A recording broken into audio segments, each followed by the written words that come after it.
Alamin natin ang mga kapanang nanguna sa bakbakan sa PBA Philippine Cup kagabi sa Inares Center, Montalban, Rizal. Narito ang report ni teammate Jamaica Bayaka.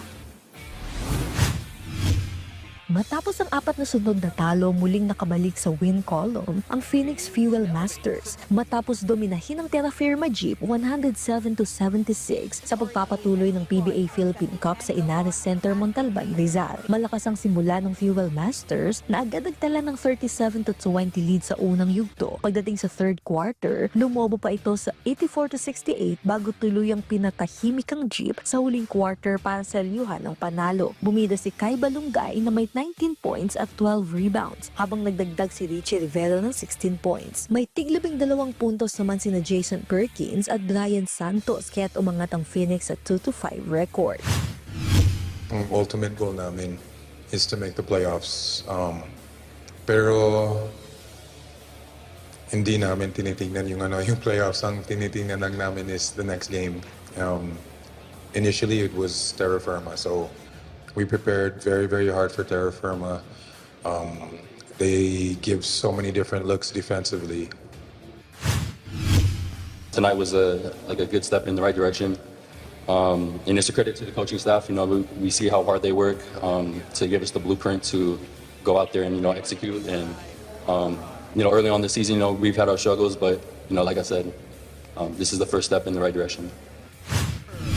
Sa second game naman, San Miguel Beermen ang nagpaulan ng punto sa kanilang 158-117 na panalo kontra Titan Ultra para mapanatili ang kanilang 5 sunod na panalo. Pinangunahan ni CJ Perez ang first half explosion ng Beermen na nagtala ng 24 points at 3 of 3 mula sa 3 dahilan ng 41-point halftime lead. Hindi na nakabawi ang Giant Risers at nalasap ang kanilang ikalimang pagkatalo. Natapos si Perez na may 26 points habang gumawa ng historic triple-double si Junmar Fajardo na may 12 points, 12 rebounds at 10 assists. Nag-ambag din sina Jericho Cruz ng 24 points, Don Soliano ng 20 at Jeron Teng na may 15 points at 6 rebounds. We're honoring the game. Talaga nagpo-focus pa rin kami, and syempre it's basketball, di natin alam kung ano mangyayari. So hanggat hindi pa natapos yung laro, talaga nilalaro namin yung best namin. Overall, it's a team effort especially yung bench namin. If you notice, talagang tambak yung first group namin sa second group 107 points versus 51. That's 60%, 66% ang output namin galing sa bench. And then, makikita mo naman during the playoffs talagang inaasahan ko yung bench And then, this is what happened tonight. Dagdag pa ni Coach Leo, target ng team na makapasok sa top 4 patungong playoffs.